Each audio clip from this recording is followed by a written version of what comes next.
Part 41. The Pentium Era, South to North. Author, Mei Niang. Chapter 401. When Lu Ligan woke up, it was already past 9 o'clock. Lu Yun had already gone to work. Lu Ligan got up and saw a note on the table, written by Lu Yun. Dear, I've gone to work. Go back as soon as you get up. I've been very busy here these 2 days and have a lot of things to deal with. Lu Ligan stuffed the note into his pocket, feeling a little empty in his heart. What exactly happened here with Lu Yun? Throughout the night, Lu Yun didn't say anything, and he didn't ask. He knew that even if he asked, Lu Yun would say it was okay. Lu Yun is a person who has his own ideas. When encountering something, he rarely needs to listen to other people's advice, even if it is Lu Ligan's advice. Lu Ligan feels that this kind of idea seems more like a kind of pride. He is so proud. Subconsciously, she believed that no one around her was qualified to guide her on what she should do and what she should not do. Today is the 7th day of the Lunar New Year. The company will go to work tomorrow, and Lu Ligan really needs to go back. Lu Ligan rode his motorcycle to the junction of Bin Hai Avenue and Lonkin North Road. He turned left onto Lonkin North Road. Since there was nothing to do when he went back, he thought he might as well go to the office first and watch quietly for a while. Don River, then go downstairs to chat with Li Yong. Lu Ligan walked to the door of the company and unexpectedly found that the door of the company was open. Wei Venfang and Wu Ziyawei were in the office. Lu Ligan saw Wu Ziyawei mopping the floor with a mop and Wei Venfang wiping the table with a rag in hand. Lu Ligan asked curiously, "What are you doing?" "We have to go to work tomorrow. Come here today and clean up the company. This way, everyone will be in a good mood when they arrive on the first day tomorrow," Wei Venfang and Lu Ligan said. "Okay, not bad, well done," Lu Ligan said appreciatively. He was indeed a little relieved, and the depression he had felt along the way was gone. "Take the lazy Zhu Beiji and turn him into a hard-working monkey," Lu Lepole pointed at Wu Kai and said, and Wei Venfang laughed. "Mr. Lu, open the door and let's clean your office," Wei Venfang and Lu Ligan said. Lu Ligan handed the office key to Wei Venfang, thinking that since they were cleaning, he would not go in and get in the way. He told Wei Venfang that I would go downstairs. "If you want to leave, come find me downstairs." Wei Venfang said yes. Lu Ligan turned around and left the company and went to Li Yong's company downstairs. Lu Ligan entered Li Yong's office and was surprised to find that Chen Qiang was also there. He thought to himself, today is full of surprises. Chen Qiang just returned to Haikan this morning. As soon as he saw Lu Ligan coming in, he asked, "Where is Zhang Chen? I was waiting for his call at home, why didn't he call?" Lu Ligan shook his head. He told Chen Qiang that Zhang Chen and the others didn't buy tickets in Guangzhou. They went from Guangzhou to Hangzhou in the early morning of the first day of the new year. "I don't know where they are now." "Oh, why didn't he come to me? I have relatives at Guangzhou station who can get tickets," Chen Qiang complained. Lu Ligan remembered it. He told Li Yong the number of the Yongchengwu troop and told Li Yong, "This is the number of our troop. I can't call. Please try calling." Zhang Chen should have returned to the troop. Of course, Li Yong didn't know about Feng Logui and Tan Shahen. He thought that Lu Ligan didn't want to talk to his former colleagues. Without thinking, he grabbed the phone on the table and dialed. The phone rang for a long time before he was answered. "Yes," someone on the phone shouted, "Hey, who are you looking for?" Li Yong pressed the speakerphone, and both Lu Ligan and Chen Qiang heard the sound of many people playing cards on the phone. "Please help me find Zhang Chen." "What, who are you looking for?" Zhang Chen, the artist of your troupe." The person on the phone did not answer Li Yong, but asked those playing cards, "This man is looking for Zhang Chen. Have any of you seen Zhang Chen come back?" Someone came over, took the man's phone and asked, "Who is looking for Brother Chen?" Brother Chen is still in Hainan Island. When Lu Lizan heard the sound, he quickly walked over and shouted into the phone, Xiao Wu, I am Zhenzi. Brother Zhangzi, hello. Okay, Xiao Wu, go to the room upstairs and see if Zhang Chen is in the room. He has returned to Yongcheng. Xiao Wu quickly pointed at a guy who was still holding a few cards in his hand and shouted, quick, run upstairs and see if Zhang Chen is in the room. Lu Ligan heard several people gathered around the phone, and someone shouted, Lu Ligan, when will your mother come back? Lu Ligan recognized that it was Lao Su, the chef in the cafeteria. Lu Ligan quickly said, hello, Master Su. I miss the pig food you cooked and the uncooked rice. I'm going to die. Lao Su laughed loudly, isn't it true? I know that you, a pig, will miss me, Lao Su, wherever you go. When will you come back? Finish this project, and I'll treat you to a drink when I go back, Lu Ligan said. Someone on the side immediately shouted, Lu Ligan, why don't you invite me? And me, Lu Ligan. And I. The voice sounded familiar to Lu Ligan, but he couldn't tell who it was. Lu Ligan smiled and said, please, I'll treat the whole group to a drink. Please also invite Tan Shahen and Uncle Lao Gui. Someone shouted, and everyone else laughed, but the guy who said this had already been kicked by Xiao Wu, and he was one of the martial arts students who followed Xiao Wu. The person who ran upstairs came back and said to Xiao Wu, no, there is no one in the room. Did you knock it hard? Xiao Wu asked. I even climbed up the transom on the door to look. There was nothing there. The room was full of dust and no one had come back. Xiao Wu and Lu Ligan said, Brother Ganzi. I heard it, Xiao Wu. Lu Ligan thought for a moment and said, Xiao Wu, go to Zhang Chen's house to see if he is home. If you see his parents, don't ask anything.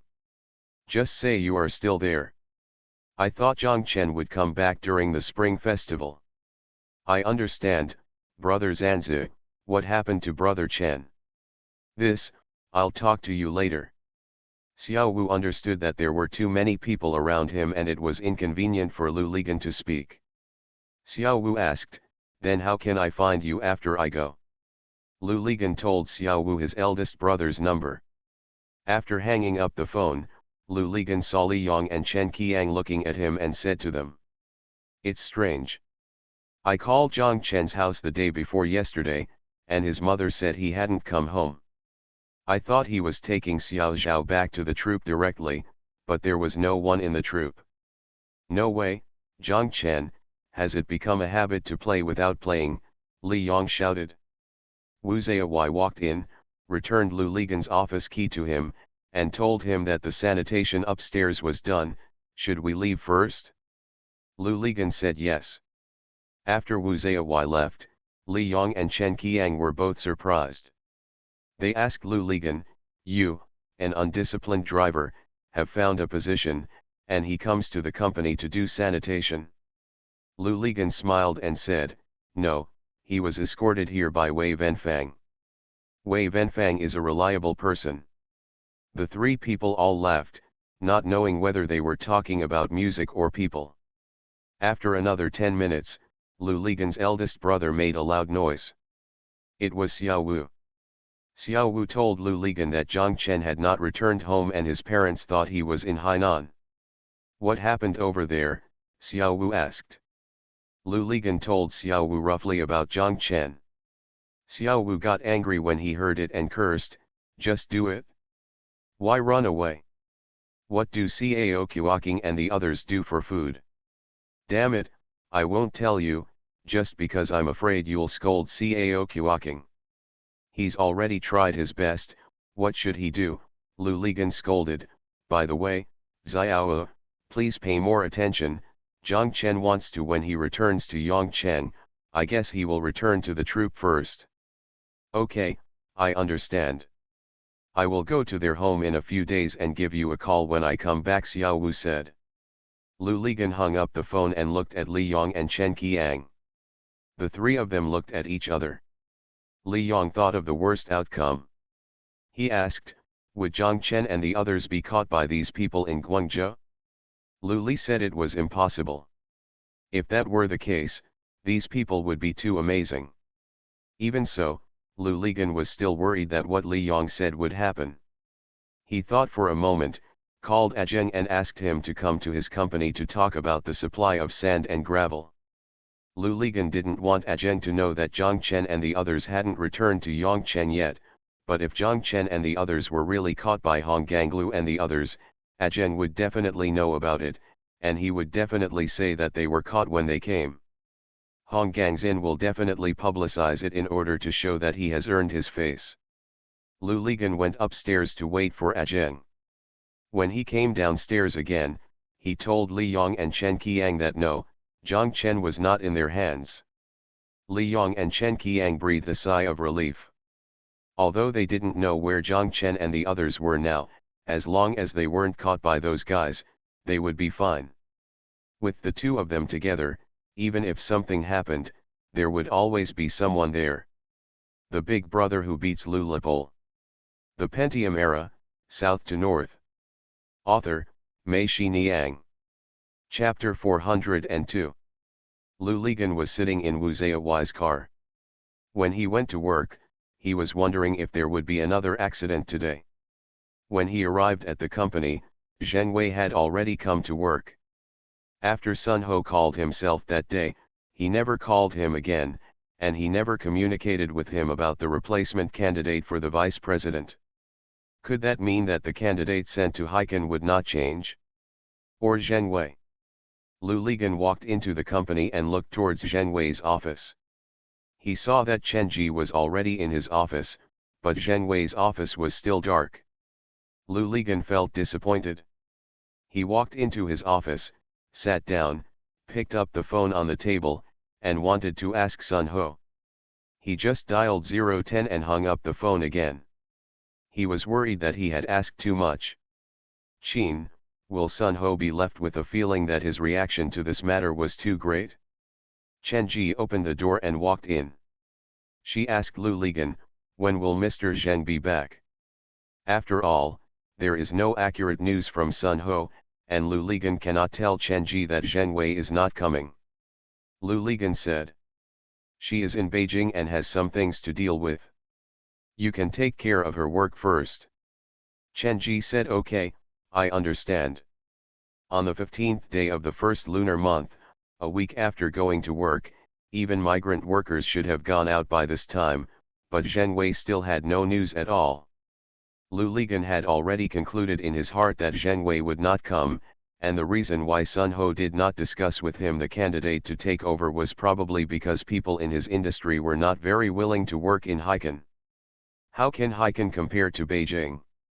Even from the perspective of personal development, if you stay in Beijing, you will have more opportunities than Heiken.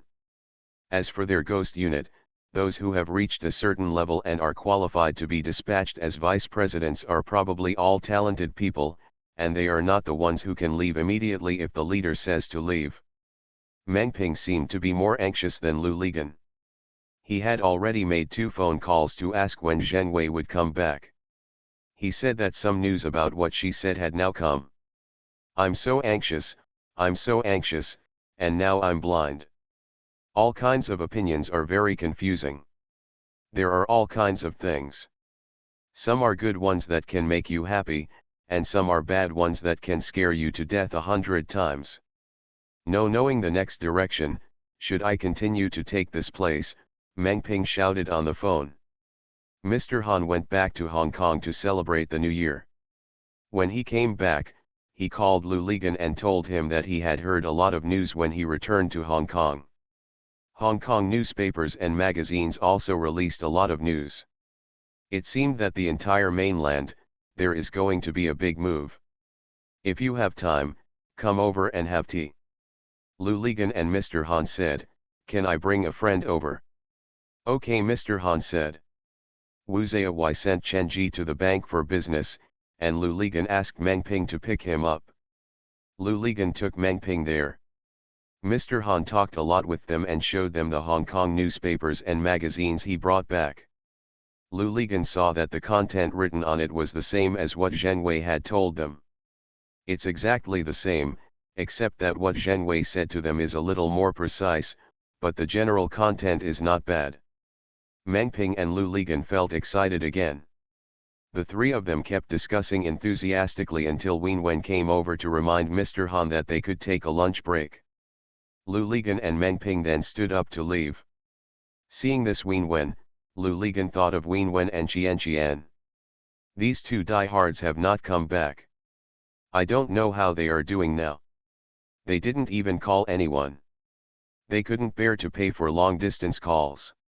However, Lu Ligan still paid the rent to them, for fear that when they came back, the room would be gone. Lu Ligan was now used to living alone on the first floor. He simply rented all 3 rooms and lived in the one where Zhang Chen originally lived.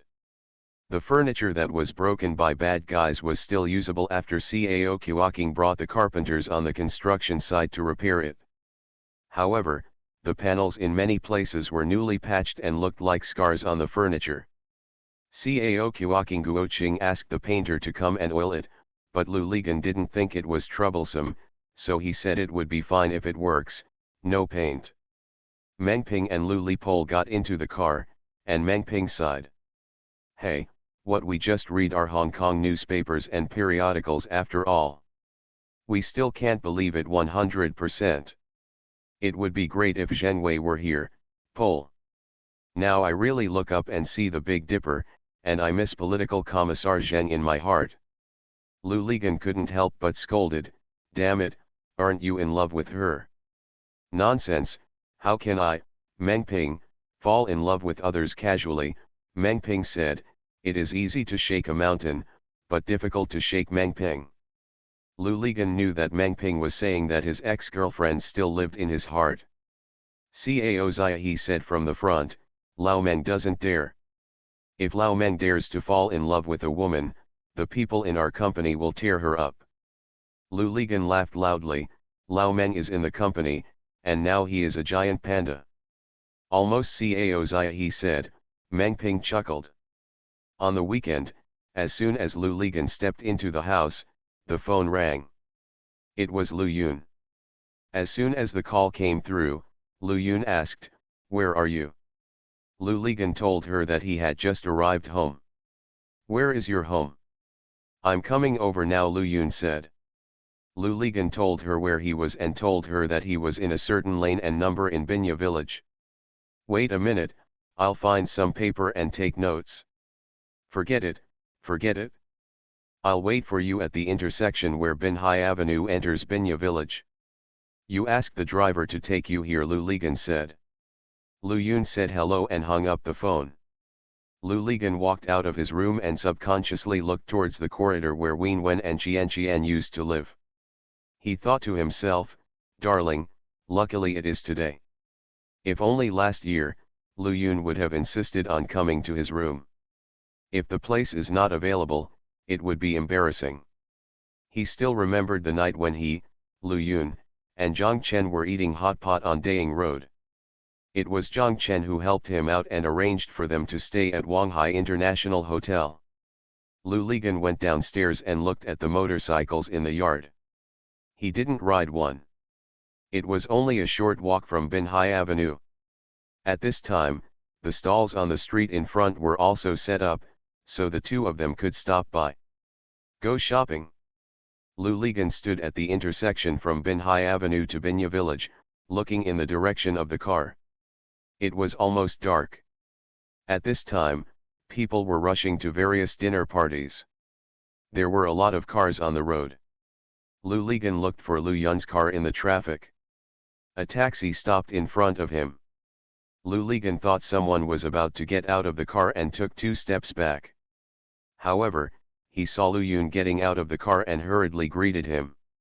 Lu Yun held Lu Ligan's hand, and the two of them walked hand in hand toward Binya village. Lu Yun looked at the stalls on both sides of the street with great interest. From time to time, she would squat down, look, touch, and inquire with the stall owners.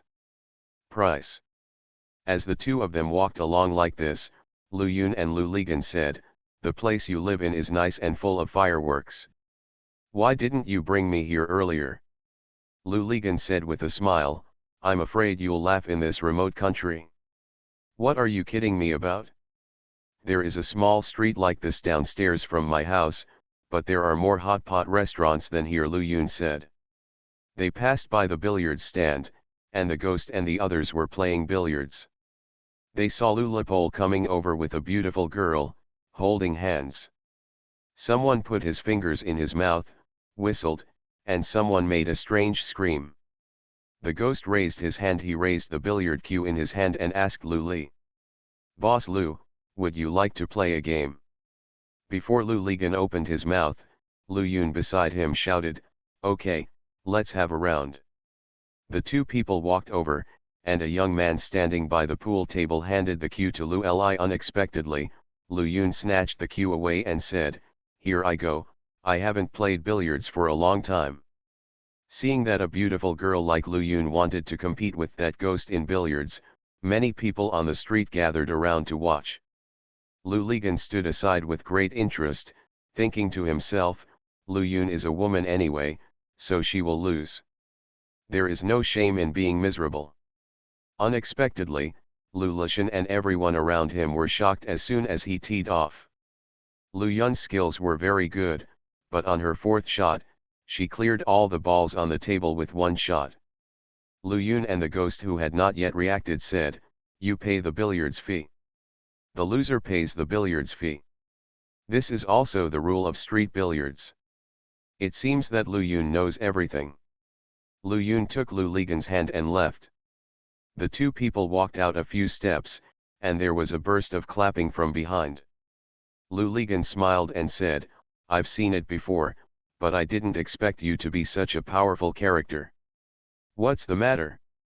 There is a billiards stand downstairs in my house. I started playing billiards in the first grade of junior high school and played until the second year of high school. No boy in our street could beat me. I played billiards in a year and didn't have to pay a dime. Billiards fees, Lu Yun said with a proud smile. The two of them walked to Yilan's house, went upstairs, and entered the door. The room was dimly lit. Lu Ligan reached out to turn on the light, but Lu Yun slapped him away. Lu Ligan was wondering what was going on, and Lu Yun hugged him. Lu Ligan was stunned for a moment. He felt that Lu Yun was too quick to take the initiative and was a bit unlike Lu Yun. He couldn't care so much, so he quickly hugged Lu Yun and the two of them kissed. It was getting dark little by little outside, finally swallowing up the whole room and them. You are listening to Novels at Bless Up channel. Wish you happiness and luck. Please subscribe to receive new novels. How do you feel about this novel? Please like and leave a comment. The Pentium Era, South to North. Author, Mei Shi Niang. Chapter 403. The two people sat up from the sofa. Lu Ligan was going to turn on the light. Lu Yun saw that the curtains were not closed, so she grabbed Lu Ligan and cursed, Idiot, get dressed first. Lu Ligan chuckled. The two people put on their clothes haphazardly in the dark, and then Lu Yun let Lu Li go to turn on the light. When the light was turned on, Lu Yun saw the new wooden boards patched up on the cabinets and tables in the room, and asked in surprise, What is this? Lu Ligan told her that this was the one that had been smashed by those bad guys that day and had just been repaired. Lu Yun also said, It's so ugly, why don't you paint it over? Lu Ligan still said, As long as it works, Kifu. Then when you go out, you still have to look at your beauty in the mirror, Lu Yun scolded. Lu Ligan wanted to say that I don't look in the mirror.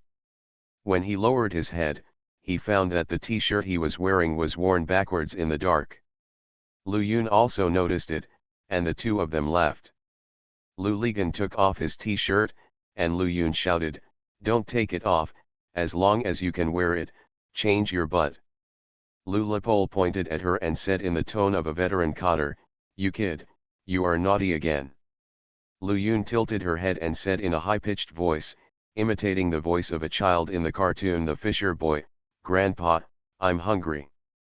Lu Ligan laughed loudly. He said, yes, do you want a Heikan dinner or a country-style meal? What's the difference? When we have a big meal, we go on two-wheeled convertibles, and when we eat country-style, we go on 2 feet. Lu Yun remembered it and said, where is the most delicious water spinach in the world you mentioned? It's just a walk away. Okay, let's walk then. The two of them walked downstairs hand in hand. When they reached the dark place of the stairs, they stopped involuntarily, hugged and kissed. Lu Ligan asked softly, go back. Lu Yun said and leaned against Lu Li's pole. The two of them returned upstairs, opened the door and entered the room. By the time they went downstairs for dinner, it was already past 10 o'clock. When they reached the stairs, they stopped again. The two of them laughed at the same time. Lu Ligan wanted to hug Lu Yun, but Lu Yun said angrily, no, no, this will go on forever. I'm really hungry. Lu Yun giggled and ran downstairs. She took Lu Ligan's hand and pulled it. Lu Ligan had no choice but to follow him downstairs. When they got to the bottom of the building and walked out of the door, the two of them hugged each other and walked together, with a sense of inseparability. Lu Ligan felt that Lu Yun today was very different from before, very relaxed and casual, more like Huang Beauty. Lu Yun laughed all the way, Lu Ligan said, smiling lustfully. Lu Yun said provocatively, how about being comfortable? I'll deal with you later, Lu Ligan scolded. Humph, there are only exhausted cows and no damaged fields. Are you afraid of you? Lu Yun suddenly said, and the two of them laughed. The two of them walked to the food stall and sat down. The stall owner saw Lu Ligan coming with a girl he had never seen before. While ordering, he smiled at Lu Ligan maliciously. Lu Ligan pointed his finger at the table and cursed, hey, have some professionalism. Don't forget how to cook the food when you see a pretty girl. Pay more attention. It's different, the boss chuckled. Lu Ligan didn't know what he meant when he said different things, but he didn't dare to pick on him. He was afraid that it would be bad if his wife's words were picked up. After Lu Ligan reported a few must-order dishes, he said to the boss, go and do your job. I saw pork belly on the chopping board. Boss, do you know how to make twice-cooked pork? Lu Yun asked. The boss was very familiar with Lu Ligan and often quarreled with him.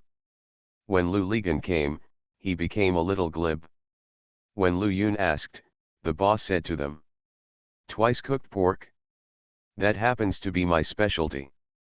Don't brag, why have I never eaten yuju? Lu Ligan scolded. That's because you don't know the goods. You've never ordered anything. This beauty knows the goods, the boss joked Lu Li with one sentence, and Lu Yun laughed. The boss returned to work on the stove. Lu Yun looked around, scanned the entire stall again, leaned over and asked Lu Ligan in a low voice. Right here? The most delicious water spinach in the world? How many adjectives did you use? Just wait, facts speak louder than words, Lu Ligan said. Water spinach came first. Lu Yun couldn't wait to pick up a chopstick and put it into her mouth. Lu Ligan stared at her. When she moved her cheeks a few times and swallowed, Lu Ligan asked, how is it? Please express it truthfully and objectively. Lu Yun sighed and said, okay, I admit that the most delicious water spinach in the world is a noun here. After saying that, he ignored Lu Ligan and quickly grabbed another large chopstick. When the twice-cooked pork was served, the boss stood aside. Lu Yun took one bite and gave the boss a thumbs up, it's delicious, and it lives up to its reputation. Blow, Lu Ligan cursed. Baokai, it's your fault, it's your fault. Lu Yun spoke to Lu Ligan in Sichuan dialect. When Lu Yun spoke Sichuan dialect, Lu Yun was a bit slurred, especially the drawl, and the expression on her face made Lu Ligan feel a special kind of charm. Lu Ligan took a chopstick and put the hot pot meat into his mouth. It was indeed delicious. Lu Ligan looked at the boss and cursed. Why don't you take out your humming personal belongings? The boss smiled and said, "Then you have to thank this beauty." After hearing their appreciation, the boss went back to work on the stove with satisfaction. Lu Yun and Lu Ligan ate a lot of food and wine and stuffed themselves. The side street became more and more lively as the night got darker. The ghost was over there, playing billiards and singing loudly. The song was actually "You Don't Understand My Heart" by Tong Ange. When he saw Lu Yun looking at him, he waved the billiard cue at Lu Yun and sang even more energetically. Lu Yun put her chin in her hand and listened carefully. After a while, she asked Lu Lizan, "Do you think he is a singer who was delayed by billiards?" Lu Ligan laughed. This fresh sentence structure left a deep impression on Lu Ligan. Decades later, by chance, it became a popular sentence pattern on the internet. Every time Lu Ligan saw it, he would think of it sadly. Lu Yun that night. Lu Yun praised again how nice it was here. She pointed to the end of the street and asked Lu Ligan, "What's over there?" Lu Ligan told her that walking over there was an all-night open-air cinema. Lu Yun's eyes lit up and she shouted, "Is this the cinema where your new leather shoes were stolen?" Lu Ligan rolled his eyes at her and cursed, "Have you used all your amazing memory to remember my embarrassing things?" Lu Yun chuckled, "No, I used 9/10, and there is still 1/10 left. Remember your advantages, comrade, don't give up on yourself so much, remember that you also have advantages." Thank you, I would be satisfied with 1/10, Lu Ligan said. "Then let's go watch a movie, okay?" Lu Yun asked. Lu Ligan looked at her with a wicked smile on his face. "What, you don't plow the fields anymore?" "Go to hell." Lu Yun's face turned red instantly. She turned her chopsticks and hit Lu Ligan with the end of the chopsticks, making Lu Ligan laugh. After calming down, Lu Yun made another move. She said coquettishly to Lu Lipol, "Guo guo, let's go, let's go." Lu Ligan felt that his whole body was soft and it would be impossible if he didn't go. Lu Ligan asked the boss to pay the bill, but the boss refused to calculate the price for the plate of twice-cooked pork and said it was for Lu Yun. Lu Yun said thank you and added, "It's a loss. I should have known I ordered 2 plates." All three laughed. The two of them walked to the street. As they walked further, the light became dim. Lu Yun asked Lu Li to carry her on his back. Lu Yun said, "You have eaten my flesh and you still won't carry me." Lu Ligan said, "Then you ate my water spinach, eggplant stew, fried salted fish, fried duck head and spicy fried shrimp." "Yes, yes. Did I eat it? How do I remember that I only ate twice-cooked pork?" Lu Yun quibbled. Lu Ligan laughed and said, "I really want to use 5 adjectives and a verb to beat you to death. It's so vicious. What kind of hatred do we have? Why would you use 5 adjectives to beat me?" Lu Yun cursed. Lu Ligan bent down and told Lu Yun, "Come up." Lu Yun climbed on Lu Ligan's back, and Lu Ligan carried her on his back and took 2 steps forward. Lu Yun remembered and shouted, "By the way, sing hey hey hey hey, sing quickly, sing quickly." Lu Ligan then carried Lu Yun on his back, singing hey hey hey and walked step by step towards the open-air cinema. When they arrived at the cinema, they bought tickets and went in without even seeing what movie it was. There were not many people watching in the playground. When they came in, a Hong Kong martial arts movie was playing on the screen. It was already halfway through. The movie was shot in a shoddy way. Lu Ligan and Lu Yun said that the props and scenery were better than what Zhang Chen could have drawn with his toes. The two of them watched it patiently. The next movie was a Hong Kong martial arts movie. After watching it for more than 10 minutes, Lu Yun leaned into Lu Ligan's ear and said, "Let's go." The two people stood up and left the cinema. When they walked back, they both felt impatient and walked faster and faster. They hurried home, hurriedly opened the courtyard door, hurriedly went upstairs, and hurriedly opened the door again. As soon as they entered the room, the two hugged each other and kissed. The Pentium Era, South to North. Author, Mei Shi Niang. Chapter 404. Today is Sunday. Lu Ligan and Lu Yun stayed in bed until about 11 o'clock before getting up. The two of them walked to a noodle shop in a small street, ordered a few braised vegetables, and each ate a bowl of noodle soup, which served as breakfast. Also counts as lunch. After returning to the room, Lu Yun and Lu Ligan said, "Sit down, I have something to tell you." But after one night, not even one night, it was time for a bowl of noodle soup. When she woke up in the morning, Lu Yun was still charming and soft in bed. But at this moment, Lu Ligan felt that Lu Yun had become her original self again. Lu Yun is serious and conscientious, making people dare not offend easily. She always looks like I want to have a good talk with you. Although it looks calm as usual, it always feels like there is something repressed and self-restrained underneath this calmness. Is it the relaxed and happy Lu Yun who suppresses and restrains herself? Lu Ligan was puzzled. The two were sitting on the sofa. Lu Ligan wanted to hug her, but Lu Yun gently pushed his hand away.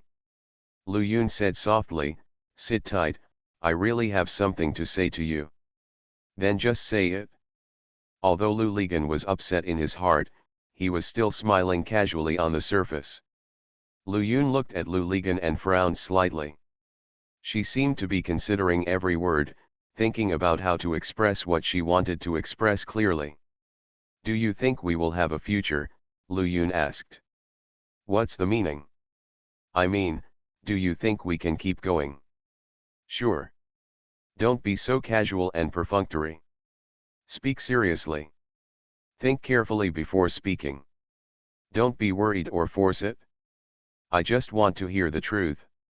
Lu Ligan thought for a moment and said, "I think it's okay." "It's not that you think it's okay, that means it's not okay. You just convinced yourself after thinking about it and thought it was a rational result. But if two people want to be together for a long time, they don't rely on rationality. Then what? Relying on congenial smells, communicating with each other, relying on no hesitation, and even habits formed inadvertently. It is a feeling and a state, but it does not rely on reason. Reason is the result of convincing oneself after dealing with oneself. That requires cheering up. Not understand. For example, every time you want to go to my place, do you really want to go, or do you think you should go? For another example, if you have several women at the same time, you will think about whether to be with them or with me. There will be a struggle in your heart, and you will write down all the possibilities, pros and cons, just like doing a question. Come out, compare, and then convince yourself that it is better to be with Lu Yun. Lu Ligan looked at Lu Yun and smiled. He felt a little weak in his heart. He felt that he had become transparent in front of Lu Yun, and Lu Yun seemed to be able to see through him at a glance. He even had some doubts about whether Lu Yun knew about her relationship with Wen Wenqian, or even knew that a person like Huang Mei once existed. Lu Yun also looked at him, with a calm expression on her face and eyes. Lu Ligan thought that Lu Yun would probably look like this when she entered the examination room. Every time he communicates with Lu Yun, Lu Ligan feels that he has no advantage at all and will soon be at a disadvantage. Half of this is intellectual, and the other half is the so-called moral level.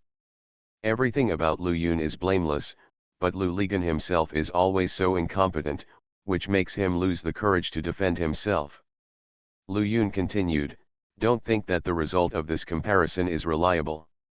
It is precisely the most unreliable relationship between two people." "Then what is reliable?" "I have already said that it is the same smell, the same voice, and no hesitation." These words are not very accurate, but it must be emotional to keep two people going for a long time. If they are even physically repelled, psychologically, even if you accept it, it will be reluctant.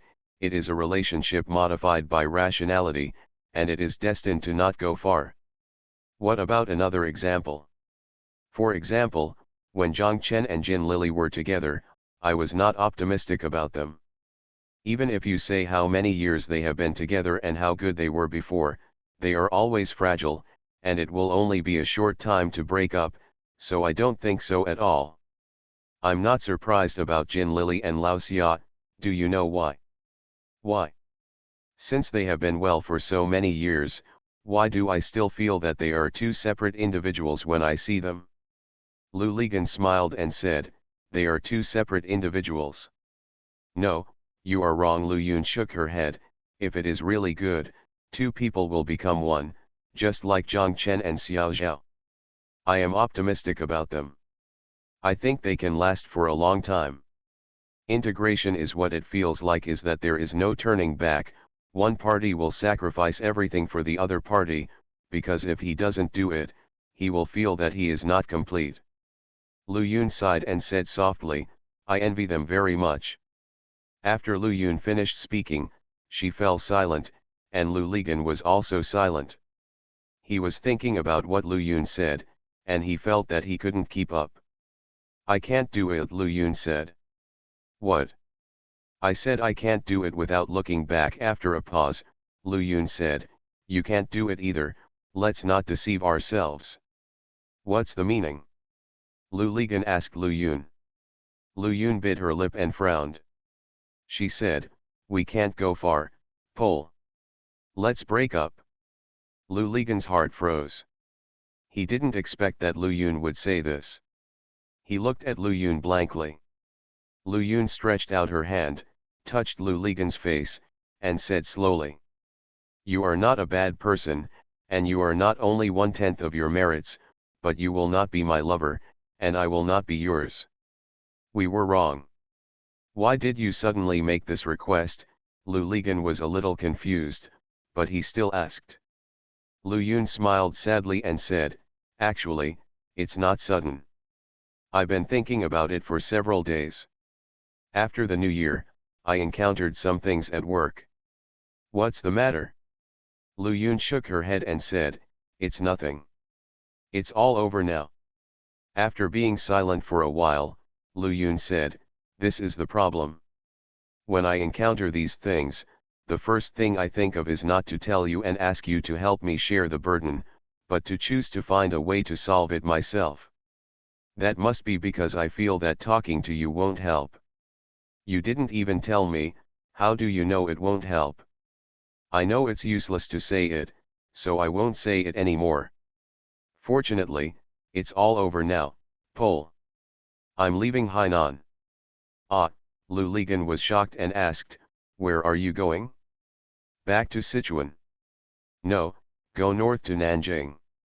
There is a Taiwanese boss who asked me to go to Nanjing to build a golf club and serve as the general manager. Like you, I am also one of the shareholders, Lu Yun said with a smile. A general manager cannot be fired casually. Then I'll go with you, Lu Ligan shouted, I'll go with you to Nanjing. Lu Yun frowned, then looked at him quietly, and asked slowly, why do you say something that can't be done? Lu Ligan was startled, and Lu Yun continued, can you leave everything behind in Haikan and come with me? Lu Lizang seemed to have been cast a restraining spell, and he was stunned. Yes, could he leave just as he said? Lu Ligan didn't even know why he blurted out, I'll go to Nanjing with you.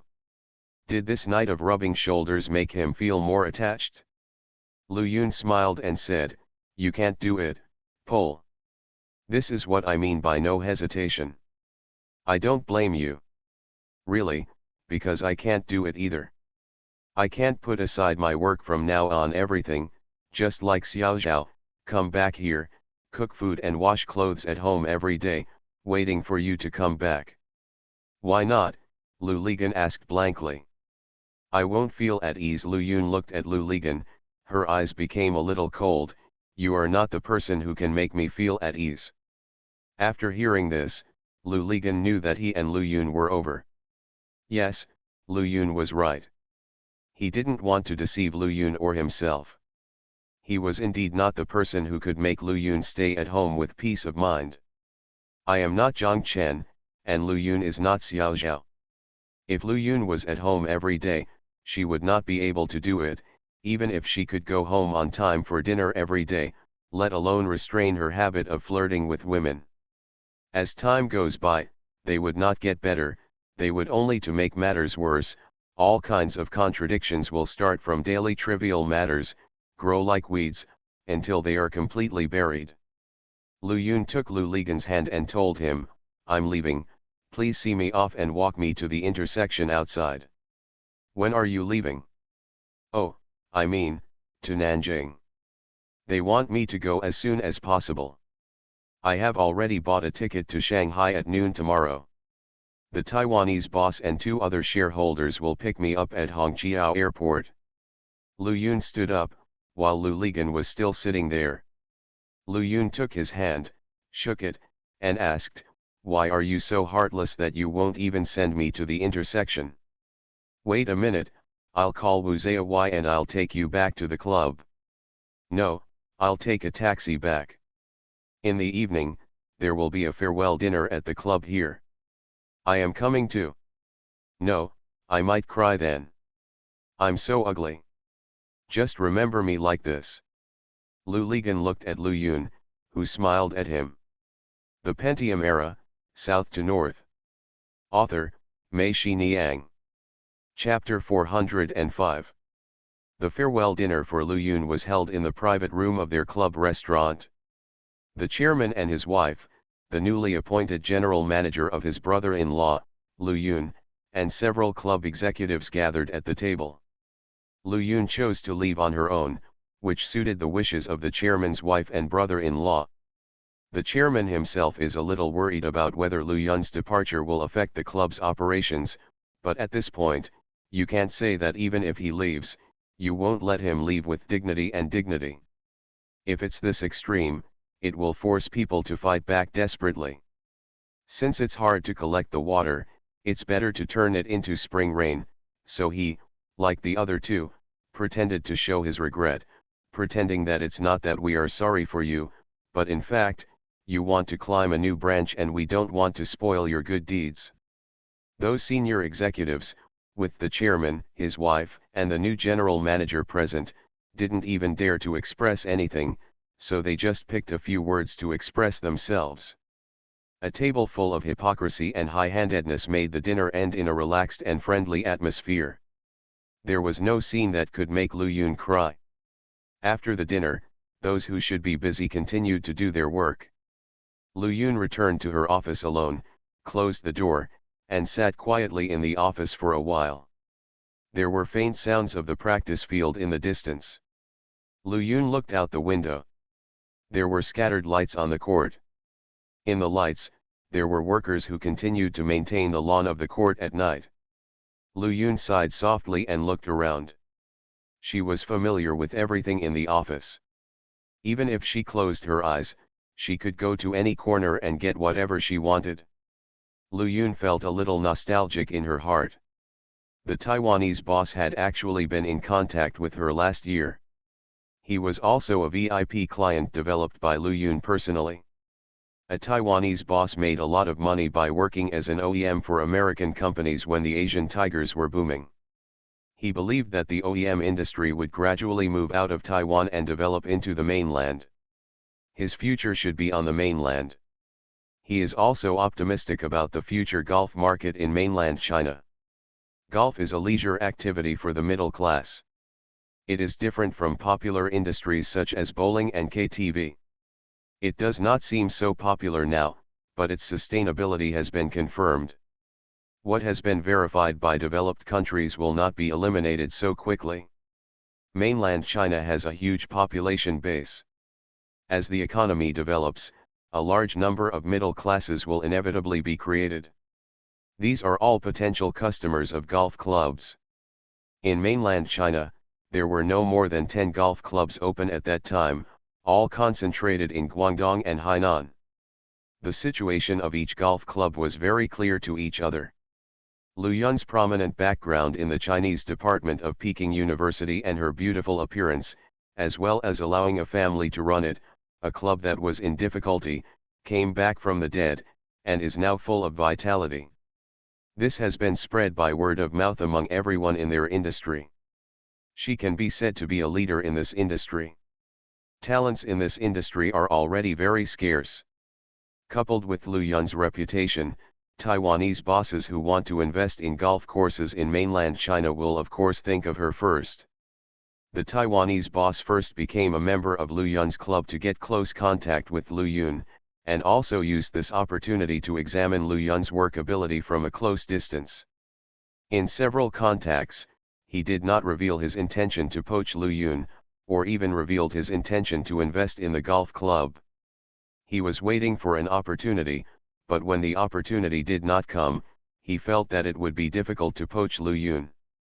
The contact with Lu Yun made him know that Lu Yun is a person who does things well from beginning to end. She will not easily leave the club she has brought up, nor will she change jobs easily, especially when the club has not yet completely got out of trouble.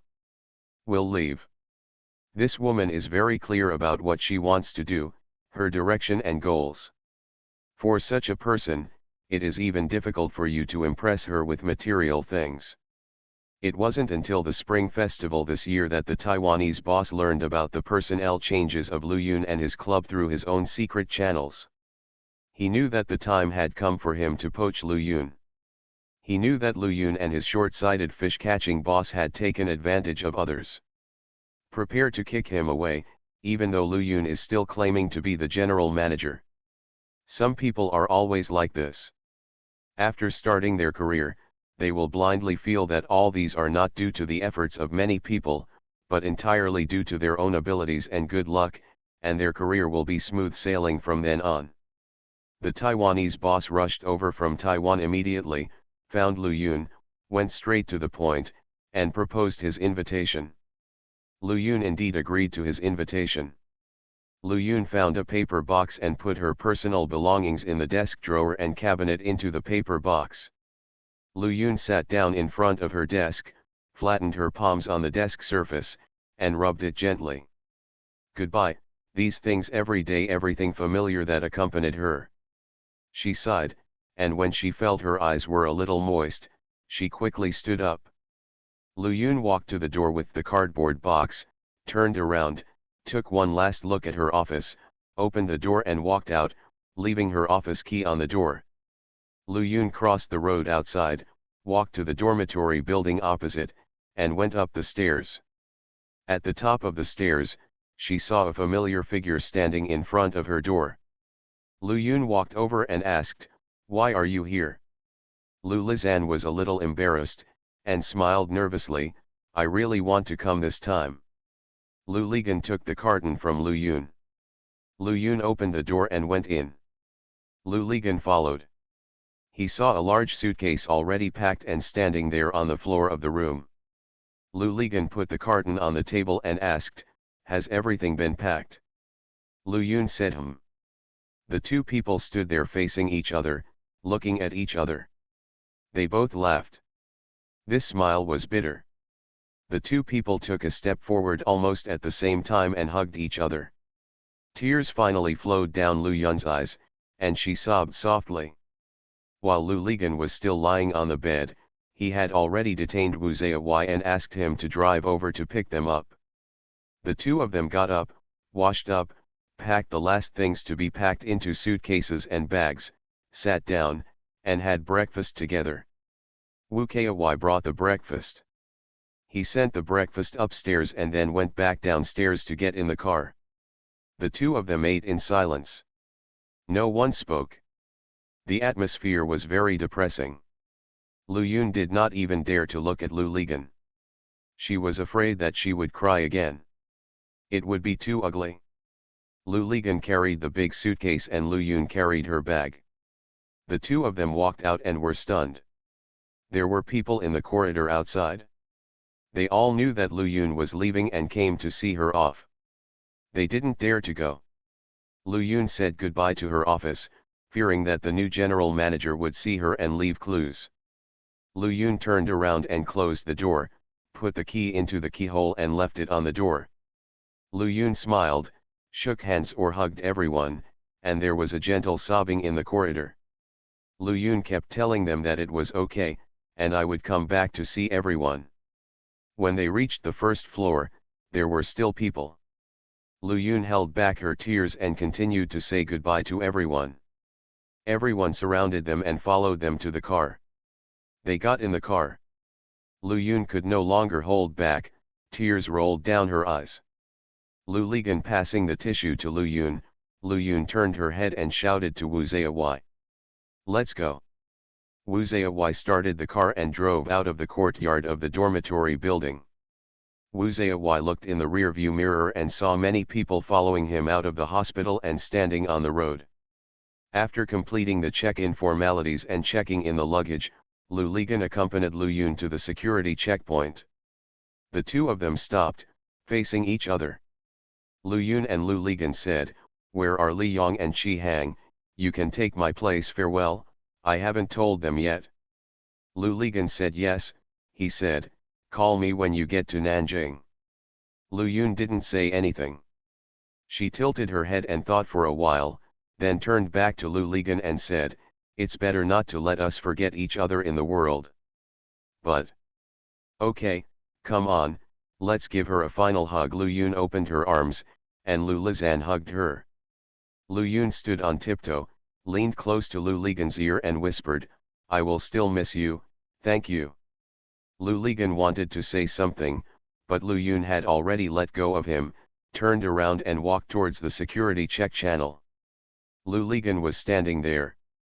He saw Lu Yun pass the security check, picked up her bag, turned around, and smiled at him. He waved and disappeared. Lu Ligan stood there blankly, with people coming and going in front of him, but no one was related to him anymore. The people related to him had disappeared in that passage.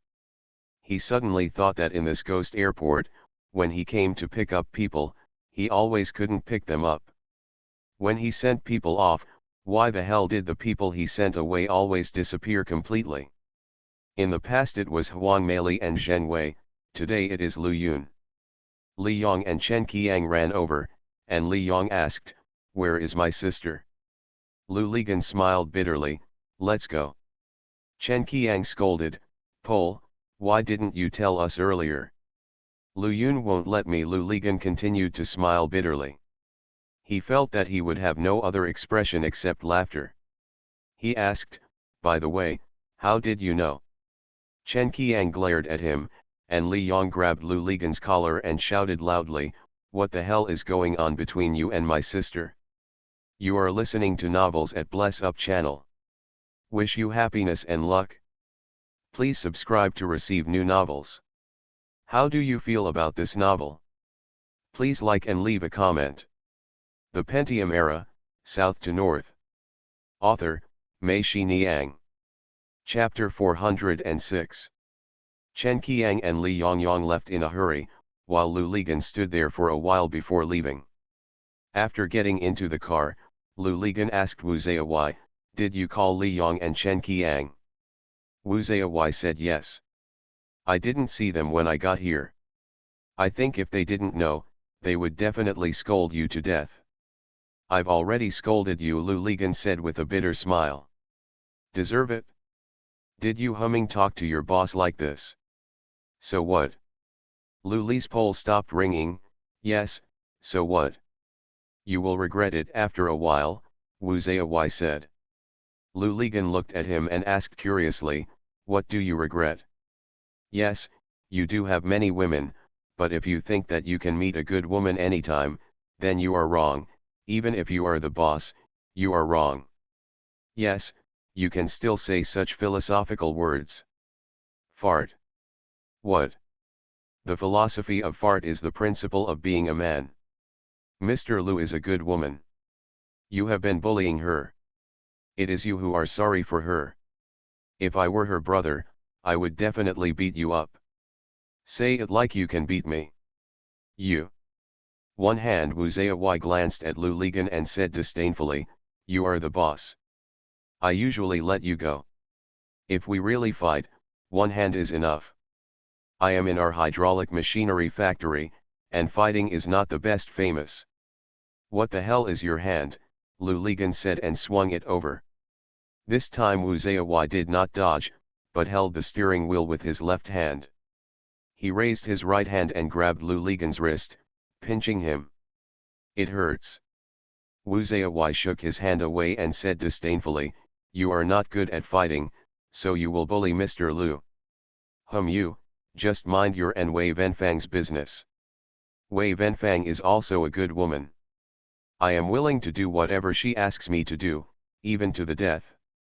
Really, God gave me such a woman, and I am very grateful to him. I am not as greedy as you." Lu Ligan was silent. He remembered Lu Yun's words about never looking back. Lu Ligan entered the elevator. He pressed the button on the floor where Li Yang's company was located. He walked into Li Yang's office. Li Yang looked up and saw him. He pointed his finger and shouted, "Get out." Lu Ligan wanted to continue in, but Li Yang grabbed the ink bottle on the table and smashed it over. Lu Ligan was frightened. What frightened him was not the flying ink bottle, but the fact that he saw Li Yang burst into tears.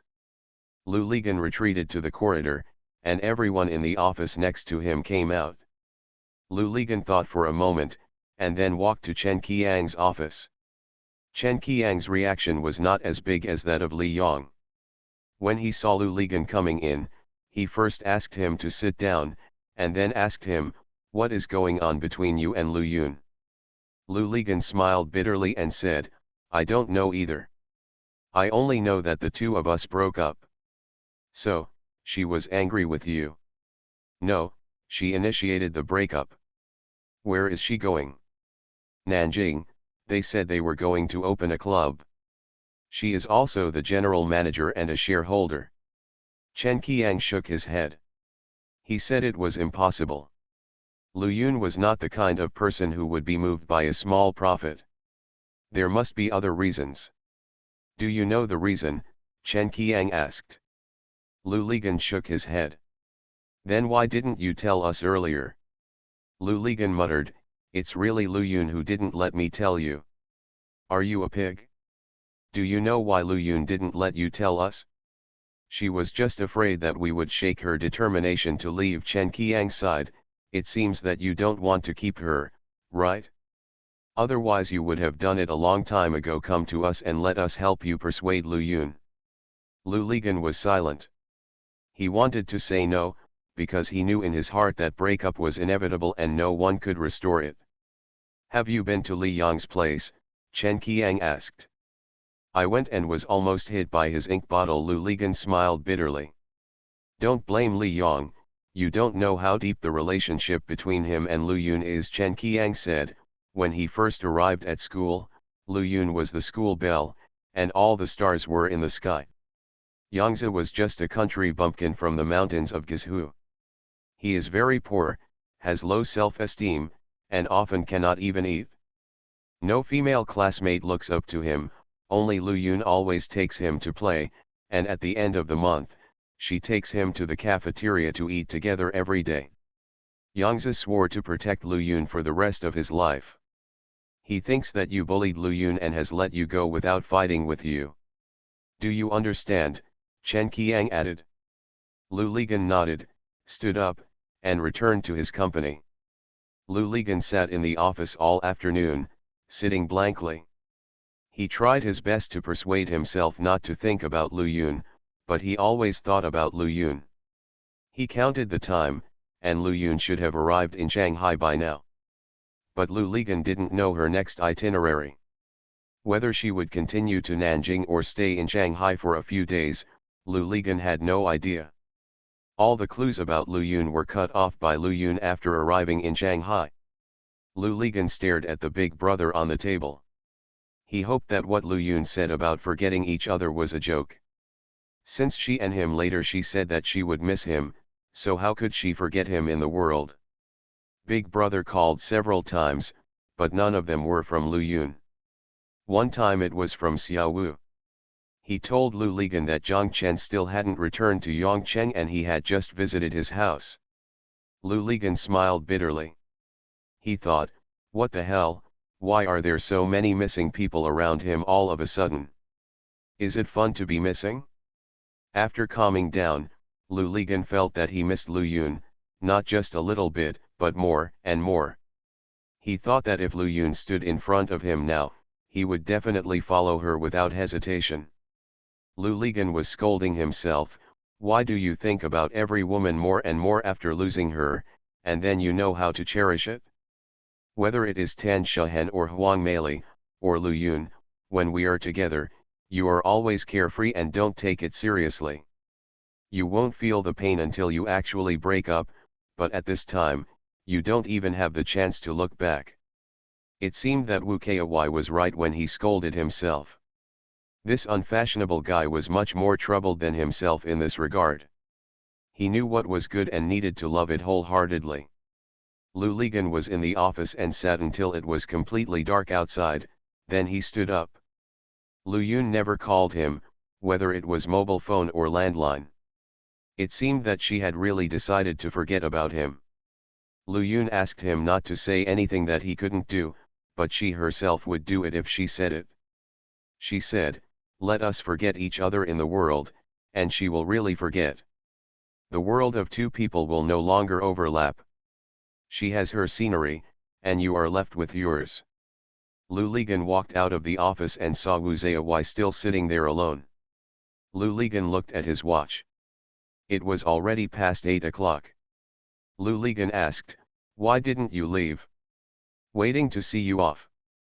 Lou Ligon covered it up, I fell asleep, why the hell didn't you call me? How do you know I haven't been to your office when you're asleep? Lou Lizan was speechless. I've never been there. At this time, don't you want to be alone and quiet? It's like this in movies and TV, Wu Zayawai said. Lou Ligon couldn't help but laugh, you are really humming knowledgeable. Driving on the road, when Wu Zayawai saw Lou Ligon, he would look at the mobile phone in his hand from time to time and ask, do you miss Mr. Lou? Lou Ligon sighed and said honestly, a little bit. Wu Zayawai shook his head and said, the boss is a good boss, and he is also a good person, that's all. What? Cheap, even meaner than a yellow bitch. When they arrived at the small street in Binya village, Lou Ligon felt a little hungry. He said, stop here, I will have something to eat before going back. Wu Zayawai stopped the car, and Lou Ligon asked, do you want to eat? No, Wei Venfang is still waiting for me to come home for dinner, Wu Zayawai said. Then get lost, Lou Ligon cursed. When Lou Ligon walked to the stall, the boss yelled at him when he saw him. Lou Ligon rolled his eyes at him and cursed, you are a humming dog, you bite all the time. The boss smiled and said, Boss Lou is the one who's in trouble today. Why are you so curious? It's my first humming time to eat at your place today. It's not strange that you came to dinner. It's really strange that there was no woman around when you came. Where is that beautiful woman? It's flying, don't be nagging, hurry up and cook, I'm starving. The boss said okay, water spinach, twice cooked pork, eggplant stew, and a ginger onion crab. Today's crab is very big. Lou Ligon said yes, just come up quickly. Lou Ligon walked over by himself and came back with a bottle of beer. He held the neck of the bottle in his left hand and a chopstick in his right hand as a starter. Using the principle of leverage, he opened the cap of the bottle, filled it up, and drank a cup. When the boss came to serve the food, Lou Ligon remembered it and asked the boss, we had dinner the day before yesterday. What did you mean when you said it was different?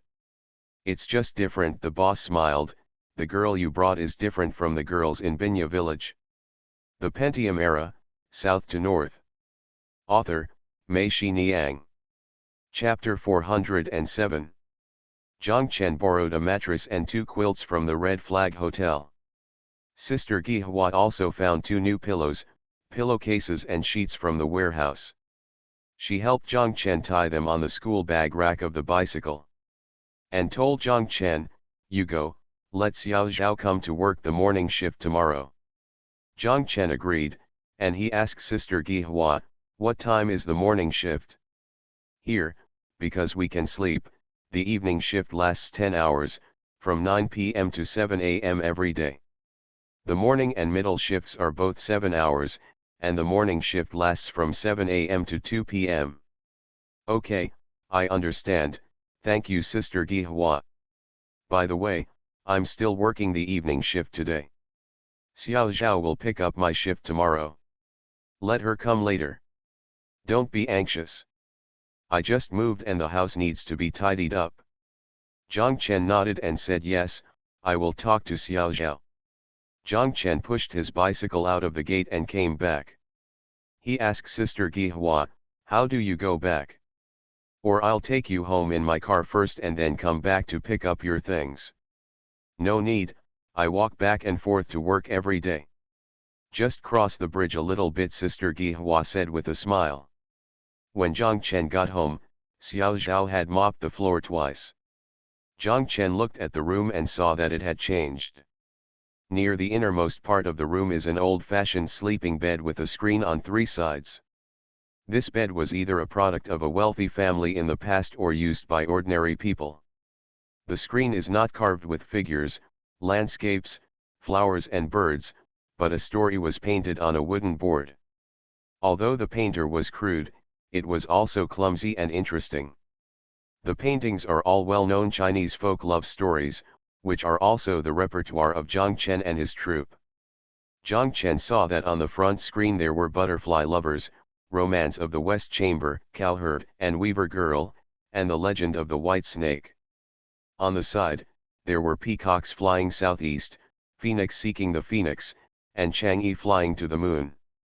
The screen on the other end was against the wall, and nothing could be seen. Zhang Chen thought, probably there would be Dream of Red Mansions, The Match of the Immortals, The Peony Pavilion or The Peach Blossom Fan. Xiao Zhao took the quilt from Zhang Chen's hand, and while making the bed, he told Zhang Chen, let's see if this bed is fun. Hang the red curtain, and it will look like in the movie. Zhang Chen smiled and said, yes, I want you to wear red clothes and a red hijab. Xiao Zhao turned around and made a face at Zhang Chen, you come and lift it. Zhang Chen nodded and said, okay, I'll lift it. In the room, Sister Gihua's cousin also moved a small square table and 2 stools, as well as an old chest of drawers where clothes and sundries can be placed. On the square table, there is a kerosene stove and wash basin, a steel pot, a kitchen knife, a cutting board and bowls and chopsticks that Xiao Zhao bought. There is also a spittoon with a lid behind the door. This way, in the winter, you don't have to go to urinate at night. When you go downstairs, you just need to take the toilet that was emptied into the yard below during the day and flush it with water. This is the same toilet that Zhang Chen and the others used when they were children. Xiao Zhao made the bed and sat down on it. She patted the bed next to her and said to Zhang Chen, honey, come and sit here. Zhang Chen walked over and sat down next to Xiao Zhao. Xiao Zhao held Zhang Chen's hand, rested her head on his shoulder, and said to him happily, it's great that we have our own home again. Zhang Chen also felt a little emotional in his heart. After all the traveling and hard work, he could finally rest here. The two sat there, hugging and kissing. By the way, I bought noodles, and I'll cook Chongqing noodles for you to eat tonight, Xiao Zhao said to Zhang Chen, and Zhang Chen agreed. The next morning, although Sister Gihua said that Xiao Zhao could go later, the two of them got up at 6 o'clock. Xiao Zhao said that it was the first day of work and he couldn't be late. Sister Gihua had already helped us so much, how could he always be there? Trouble her. Zhang Chen took Xiao Zhao out from a small road. On one side of the small road were rows of farmers' houses, and on the other side was a vegetable field. There was a layer of hoarfrost hanging on the green vegetables and Chinese cabbage in the vegetable field. In the morning sun of winter, a misty white light is reflected. There was thin ice on the road, and the bicycle was a little slippery when riding on it. Xiao Zhao hugged Zhang Chen tightly, and Zhang Chen rode carefully. Fortunately, this path is not long. They can reach Hanghai Road outside. There are already many trucks passing by on Hanghai Road, and even the frozen puddles on the road have been crushed into puddles by these trucks. After passing Sanbeo, there are vegetable fields on both sides of Hanghai Road. After riding for more than 10 minutes, after passing Kyudao Road, you will reach Sijiking. Sister Gihwa's family lives here. Sijiking used to be vegetable fields. Now there are several new clothing markets built on both sides. Not to mention the vegetable plots, there is not even a bit of mud left. Riding further, after passing the Hangchen water pump factory, Hanghai Road came to the end and intersected with Qingjiang Road. From Qingjiang Road, they entered the Qingtai overpass. On the railway track under the Qingtai overpass, a train was whistling its whistle. It came out of the Chengjian railway station on the left side of the overpass. When passing under the overpass, the whole bridge trembled slightly. The white smoke emitted by the steam engine came from the bottom of the bridge, flowing onto the bridge. Going down from the Qingtai overpass is Qingtai Street. They crossed Huancheng East Road, then Jiangguo Road and Zhonghe Road. They continued forward and arrived at Yashengguan Road. They turned right and saw the Red Flag Hotel. Zhongchen rode to the gate of the Red Flag Hotel and stopped the car. Xiao Zhao jumped out from behind. Zhongchen looked at the time. It was 6:47. He thought, in a few days, the road will get busy. When the time comes, you should go out 20 minutes earlier in case something happens along the way. Sister Gihua felt a little strange when she saw the two of them. She said to Xiao Zhao, "Didn't I ask you to come later?" "I'm late, I'm afraid my salary will be deducted," Xiao Zhao joked. "Did you eat breakfast?" "Eat it, we have eaten it before." "Are you still used to living there? If not, tell me." "Very good, very good. I lay down and slept until dawn," Xiao Zhao shouted. Sister Gihua looked at Zhongchen, smiled and cursed, "Who believes it?" Zhongchen and Xiao Zhao both blushed. Zhongchen asked, "Is there any work you need me to do?" "You go, I am enough alone," Xiao Zhao said. "By the way, you can either send Sister Gihua home." Sister Gihua shouted, "What do I want him to give me? I'm going back. There are stalls at the market today. I can buy some food on the way." Xiao Zhao saw Zhongchen off. Zhongchen said to Xiao Zhao, "I'll bring you lunch. What do you want to eat?" Xiao Zhao thought for a moment and said, "I still want to eat pian'erchuan." "You go and buy it for 2 yuan. Don't go to Kuiwan Hall to buy it. Do you understand?" Zhongchen said he understood. Zhongchen rode on the car and didn't want to go home. At this point, there was no other place to go. Zhongchen thought for a while and decided to sit on the edge of the West Lake to see the West Lake in the morning. He really didn't go there so early. Passing by the West Lake, "I wonder what the West Lake looks like now." He decided to go to the edge of the West Lake and sit until Jabay opened at 9 o'clock. He went in and bought a lunch box, so that it would be convenient for Xiao Zhao to bring meals to work every day. He bought the lunch box, then went to buy noodles, and then returned to the Red Flag Hotel and Xiao Zhao have lunch together, wait until 2 o'clock in the afternoon, and then go home together. Having made up his mind, Zhongchen rode towards the edge of the West Lake. Zhongchen arrived at the West Lake. In the morning, the West Lake was filled with a layer of light mist, which was light blue. It was like a filter, making Xiaoyingzhou and Ruangongdun in the lake, so causeway opposite, and white on the right de, Gushan, Baoku Mountain behind, Nanshan Road and Lianzi Peak on the left have also turned into light dark colors. In a park, the badminton players have not yet arrived, but Aqua has already arrived, leading dozens of people, and they are dancing the national standard. Zhongchen sat and watched for a while. He admired this Aqua little, no matter what at any time, he seems to always wear a straight tuxedo, his hair is meticulous, and his waist is always straight. Especially his emotions are always so full. At first glance, he is a very refined person. He is like a protagonist who is always at the center of the stage. It is not easy to maintain such a state for such a long time. Zhongchen sat and looked at the lake. At about 9 o'clock, he walked to the lakeside road and unexpectedly found that the sales department of Xiling Seal Society opposite was also open. Zhang Chen quickly crossed the road and went inside. But he was greatly disappointed. Perhaps to suit the occasion, the paintings hanging in the shop were all brand new and festive, and the prices were not expensive, ranging from 50 to 1 or 200 yuan. Zhang Chen took a look and saw that there were a few famous ones, but the paintings were far from the standard. No wonder, they were meant to be dealt with, so no one would take them seriously. There were 2 watercolor paintings. Zhang Chen liked them very much. The author was not famous and the price was not expensive. They cost 20 yuan each. Zhang Chen wanted to buy it, but he resisted, but he didn't buy it. 20 yuan was also their 10 days. The rent was paid, and when Zhang Chen felt that he was in Hangzhou, the money suddenly swelled and became huge. In Haikan, who would take 20 yuan seriously? Zhang Chen bought sketchbooks, paints, brushes, lead paper and painting folders, and also took a fancy to an oil painting box. Here, there are actually stretched canvases for sale. Today, he can't bring so many at once, so Zhang Chen decided to put the oil painting box and the canvas will be bought tomorrow. He went out with other things, tied to the school bag rack of his bicycle, and rode to solve the problem.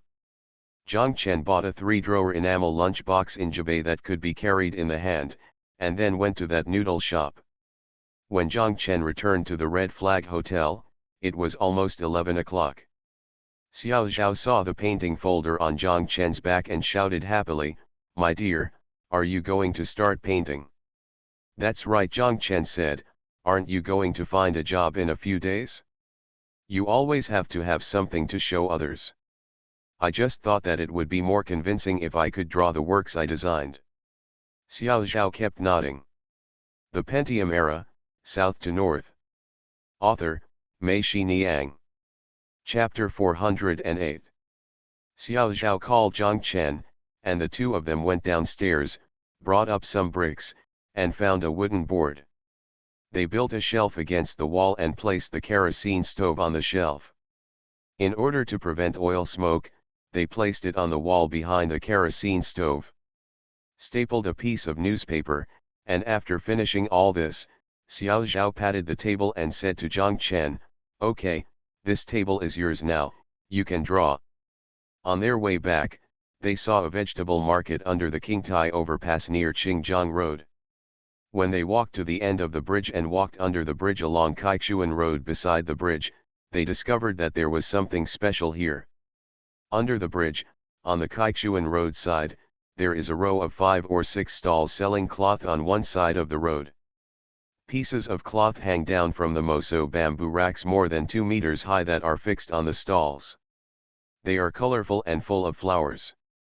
Opposite the fabric stall, there are various stalls selling buttons, sewing threads and zippers, as well as stalls for mending shoes, repairing umbrellas, sewing, and even a stall for wrapping cloth buttons.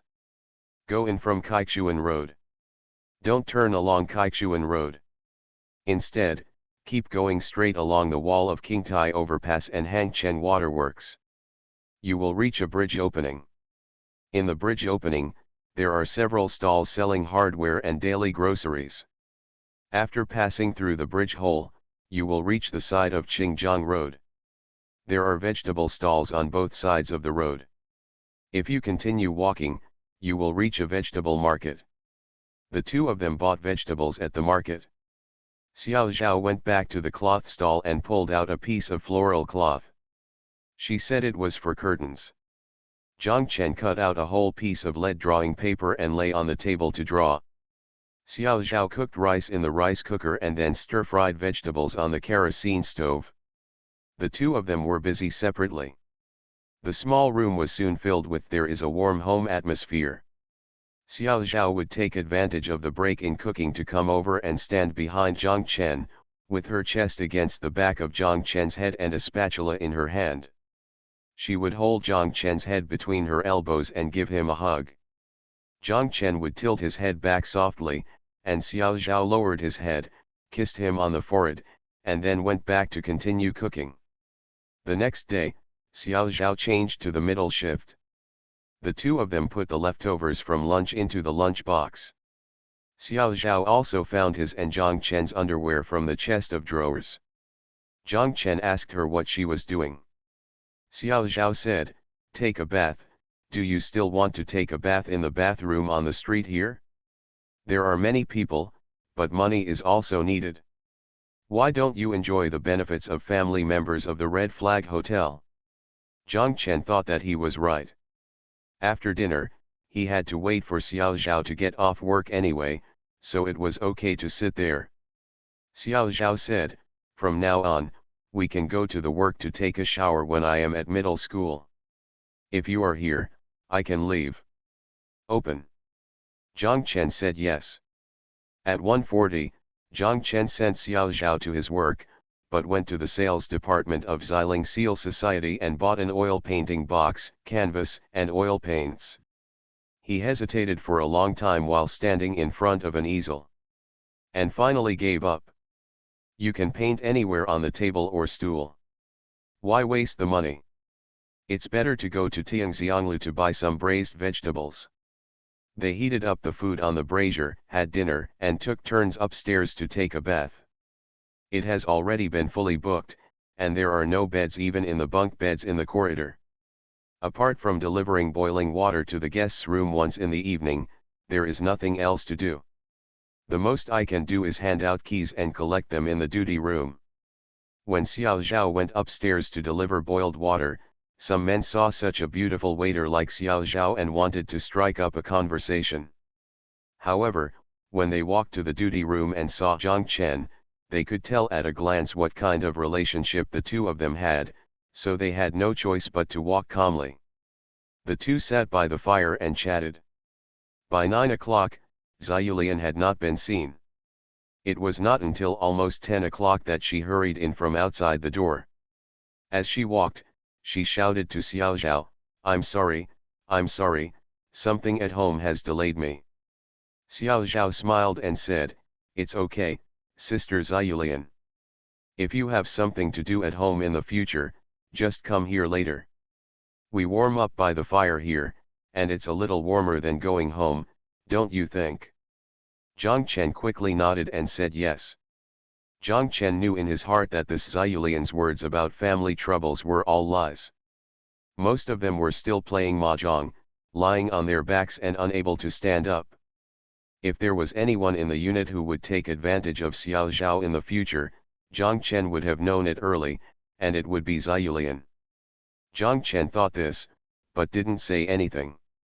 It doesn't matter if he wants you to take advantage of him, but if you dare to bully Xiao Zhao, then I will be rude to you.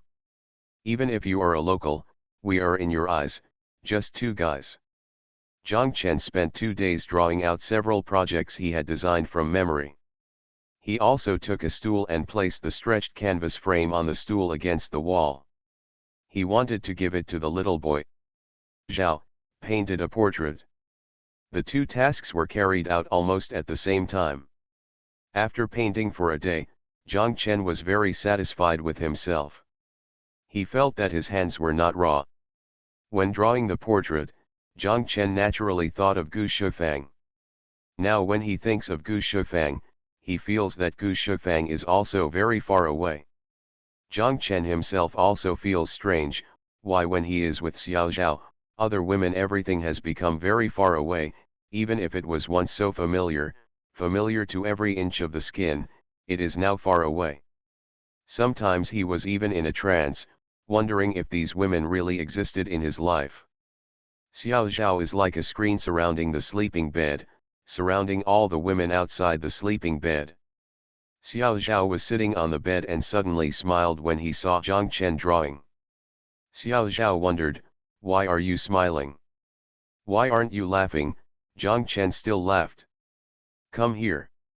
If I come over, I won't be able to continue with this painting. Then I won't draw. I have plenty of time anyway. Xiao Zhao curled his lips and made a provocative gesture. Yes, there is plenty of time anyway, life is still long, and painting can continue forever, no matter the morning or the night. Zhang Chen walked over, and Xiao Zhao put his hand softly on his neck. It was cool. Zhang Chen smelled the cool fragrance of Xiao Zhao's body. He wanted to warm up the fragrance. On the 8th day of the lunar month, all units started working. Zhang Chen got up early in the morning. He asked Xiao Zhao to continue sleeping on the bed and told her, "I will go out for a walk in the morning, come back for lunch at noon, and then send you to work." Xiao Zhao wanted to get up and go out with him, but Zhang Chen held her down and refused to let her get up. Zhang Chen smiled and said, "Where can I find a job with a tail?" "Humph, you dare to say that I am your tail, you are so angry with me," Xiao Zhao said in a pretense of annoyance. Zhang Chen quickly said, "Okay, you are not the tail, you are the parent, but I am not going to kindergarten, so the parents don't need to send me away. Then you take me to work, and I go to kindergarten." Zhang Chen was speechless for a moment and couldn't react. Xiao Zhao giggled, I do want to be your baby, my dear."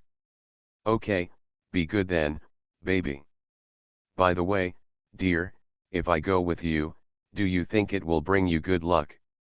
You can give me good luck at home, and now everything I have is your good luck. Then come here and I'll add some more." Zhang Chen walked over. "Head down." Zhang Chen bent down. Xiao Zhao quickly raised his head from the pillow, kissed Zhang Chen, and shouted, "Okay, I've added a lot more." Zhang Chen kissed Xiao Zhao in turn and tucked her into bed. He thought that if he left, she would get colder and colder if she slept alone in the bed. He walked to the cupboard again, took out 2 military coats and covered them with each other. On top of Xiao Zhao's quilt, Xiao Zhao shouted, "Are you going to crush me to death?" After calling out, he sighed comfortably. Zhang Chen turned around and walked to the door. Xiao Zhao stretched out a hand from the quilt and kept waving, "Goodbye, dear, be careful of cars on the road." Zhang Chen turned around, smiled at her, and walked out the door. Zhang Chen rode to Sijiking. Here, some clothing stalls were also open. Zhang Chen remembered that every day when he passed by, he saw a closed newsstand at the entrance of Changqing Clothing Market. It was open today. Zhang Chen hurried over. "Have a look." Hangcheng does not have a talent information news like Hiken, which specializes in publishing various signboard information. Zhejiang Daily and Hangcheng Daily do not have any recruitment advertisements. The only one with some recruitment advertisements is the Jianzhong Evening News. The job advertisements are all squeezed into the middle of the newspaper, not many. Zhang Chen bought a copy of the Jianzhong Evening News, leaned on his bicycle, and read the newspaper from front to back. It contained information about clothing factories recruiting sewing workers and shops and hotels recruiting waiters. He did not see jobs related to me. Zhang Chen sighed in disappointment. He put the newspaper into his bag and stood thinking for a while. He remembered Lu Ligan's building washing in Hiken. Zhang Chen decided to be like him, washing buildings one by one. "I don't believe that I can't find a job of my own if I search everywhere." You are listening to Novels at Bless Up channel. Wish you happiness and luck. Please subscribe to receive new novels. How do you feel about this novel? Please like and leave a comment. The Pentium Era, South to North. Author, Mei Xiniang. Chapter 409. Hangcheng was different from Hiken. At that time, there were not many companies in Hangzhou, so there were no dedicated office buildings. Each hotel had 1 or 2 floors of guest rooms and converted them into office buildings for rent. There were also some public units that used their own offices. If it doesn't end, he will free up several floors of offices in his own office building for rent. Basically, companies in Hangzhou live in these places. The tallest buildings in Hangzhou are concentrated in the Woolen Square and Jifang Road Hubin area. The tallest building in Woolen Square is the Hangzhou Tower. The tallest buildings in the Jifang Road Hubei area are the 17-story Xingqiao Hotel and the 18-story Sino-Japanese Friendship Building. Restaurant. Zhang Chen decided to go to Jifang Road first and then to Woolen Square. Last night, after Xiao Zhao fell asleep, Zhang Chen did not fall asleep. He was thinking about finding a job today. Of course, what he was looking for was a job related to painting or design. For Zhang Chen, the most appropriate and convenient thing is to go to the many theater troupes in Hangzhou to see if any of them are short of artists. Zhang Chen is well aware of the art level of every theater troupe in Hangzhou and knows that he compares with them. No less, although he is an artist for a county-level theater troupe, he is still somewhat famous in their industry. The Provincial Department of Culture organizes performances by formally established theater troupes across the province every year. It is like a sports competition. Which company's art is the best? You can see it as soon as the curtain opens, and you can't hide it. Zhang Chen is confident that if he follows this path, there will definitely be a theater troupe that needs him. But the problem is that these theater troupes are all professional establishments and cannot easily recruit people from the society. They are usually assigned by schools. Zhang Chen is also in the professional establishment, so he can handle job transfers, but firstly, he doesn't know whether he has been fired from the troupe, and secondly, even if he has not been fired, Ding Begu will not let him go. I can give up on my attachment to entering a formal unit. Hangzhou is not Haikan. Even the people in Haikan's government agencies have come from all over the world. Each unit recruits people based on needs, regardless of your other conditions, and there is no transfer. Whether they are editors or reporters in government agencies or media, many of them resigned in mainland China. And Hangzhou still continues to use the state-distributed system of household registration and files, which can tie a person to death. Zhang Chen could only find companies in need, especially private companies, but such companies were really rare in Hangzhou at that time. Zhang Chen arrived at the Xingqiao Hotel first. The office building of the Xingqiao Hotel is located on the 8th floor. There is a big sign at the elevator entrance. It numbers from 801 to 822. The company in each room is clearly marked. Zhang Chen was discouraged as soon as he saw it. 2/3 of the above are Hong Kong and Taiwanese companies in traditional Chinese characters, and they are all trading companies, which cannot be compared with him.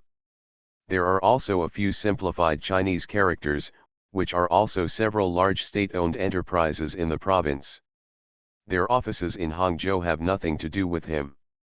A security guard happened to come over, and Zhang Chen asked him, "What kind of companies are these upstairs? Are any of them engaged in design?" The security guard shook his head and said no, he had never seen it before. These are all leather goods companies. The so-called wallet companies are those that buy and sell short. The official seal and business license are all placed in the wallet. If the wallet is dropped, the entire company will be lost. It makes sense for this type of company to rent in a hotel. You are here today. Look, he is very impressive in a high-end hotel. If there is a business problem tomorrow, when you come to see him again, you don't know where he has gone. Zhang Chen wanted to go home, so he went up to the 8th floor. When he got upstairs to take a look, he came down immediately. These companies usually have one company per room, or at most two companies per company. Although they are in high-end hotels, the furnishings in the offices are very simple, just a few tables, chairs, a telephone, and a set of cheap sofas and coffee tables. Although it is listed as a Hong Kong and Taiwan company, the people inside speak from the mainland. At first glance, it gives the impression of a makeshift team. Zhang Chen left the Xingqiao Hotel and went to the Yuyi Hotel. The Yuyi Hotel also has an office building on the 5th floor, but the tenants are all Japanese. Most of them are Japanese semi-official organizations and associations. Hangzhou and Gifu City in Japan have just been established. Not long after becoming a sister city, many institutions here are from Gifu City. Zhang Chen stood at the elevator entrance and looked at the row of nameplates. Zhang Chen's eyes suddenly lit up. He saw Sanzu Yingying, especially the word painting. Zhang Chen felt that this unit should be related to design. Zhang Chen hurried upstairs and found room 515 of Shakaku Movies. Sitting in the room was a Japanese in his 30s, wearing a suit and tie. His chin had been shaved blue with a razor. He saw Zhang Chen came in and he greeted Zhang Chen enthusiastically in half-baked Chinese. Zhang Chen saw that the walls of this room were covered with movie posters, both in Chinese and Japanese. There were many movies that Zhang Chen was familiar with, such as The Hunt, The Story of Torajiro, The Call of the Mountain, Happiness Yellow Handkerchief and so on. Zhang Chen thought to himself that he had come to the right place. This place should specialize in poster design. The man asked Zhang Chen to sit on the chair and asked him what he wanted. Zhang Chen took off the picture folder on his back, opened it, and showed the design drawing he drew inside to the other person. The other person looked at it seriously and said it was very beautiful. "Did you draw these?" Zhang Chen said, "Yes, I designed it. These projects have now been completed in Hainan Island. Have you been to Hainan Island?" The other party shook his head. He said no, and then asked Zhang Chen, "What's the matter here?" Zhang Chen pointed to the posters on the wall and told him that he could design these posters and that he was looking for a job. Only then did the other party understand and laughed. He told Zhang Chen that they were not a design company, but a film company. These movies were all produced by their company. He was their company's representative in China, because co-productions are becoming more and more popular now. There are more and more people coming, so he needs to handle a lot of cooperation matters here. When Zhang Chen heard this, he knew that he had misunderstood. It turned out that film in Japanese was not a painting, but a movie. Zhang Chen quickly said sorry. The other party said it doesn't matter. It was a pleasure talking to you. Your works are indeed impressive. By the way, if we need to design sets and props for a film in the future, can we contact you? Zhang Chen said happily, "Of course, I am in the troupe." "Does the troupe know?" As soon as the other party opened his mouth, he sang a piece of Shaoxing opera, Brothers Came Down the Mountain, and there were pairs of magpies in front of the door. The magpies came to bring good news. "Congratulations to my dear brother for a safe journey home." Zhang Chen knew that he was singing the 18-year-old farewell aria from Liang Shanbo and Zhu Yingtai. It turned out that this person was still a theater fan. Zhang Chen said, "That's right, I used to be an artist in the troupe, but it's not Yu opera, it's Wu opera." "Martial arts," the other party made a clapping motion. Zhang Chen smiled and said, "It's Wu opera, not martial arts opera. It's hard to say this Wu." He said it was the abbreviation of Jinhua, Zhejiang, or Wu Yuan, Jiangzi. He didn't necessarily know. Zhang Chen saw a pen and paper on the table and gestured. The other person nodded. Zhang Chen picked up the paper. He took the pen and wrote the word, and then the other party understood. The other party took out his business card and handed it to Zhang Chen. Zhang Chen took it and looked at it. It turned out that the other party's name was Shino Harada. Zhang Chen said embarrassedly, "I don't have a business card." The other party tapped the paper with his finger. Zhang Chen understood and wrote down his name and the phone number of Red Flag Hotel. Harada asked Zhang Chen, "Zhang is your last name and Chen is your first name?" "Zhang Chen is right." "Then should I call you Zhang or Chen?" "Or Xiao Zhang?" Harada asked. Zhang Chen smiled and said, "It seems to be more casual. We Chinese usually call the two-character name directly with the first name and surname. It is called Zhang Chen. If I am called Zhang Zhishan, I will only be called Zhang Zhishan in formal occasions, usually it would be called Zhishan, but it was also omitted into two words. Is there anything special about you Japanese?" Harada said, "In terms of my name, Harada is my surname and Shino is my first name. People who don't know me well will call me Harada-san. Then I'm going to call you Harada-san. Zhang Chen smiled. No, no, that's too formal. It's like you Chinese ask someone to add a husband. They usually call me Harada. Without saying, those who are closer to each other will call me Zhino. There is also a nickname. I'll call you Xiao. When it's morning, you have to call me Shino-chan. After Harada finished speaking, both of them left. Zhang Chen stood up and said goodbye to Harada. Although it was a mistake for him to walk into this room, the conversation with Harada was pleasant. The two of them also agreed to drink tea and chat together again when they have time.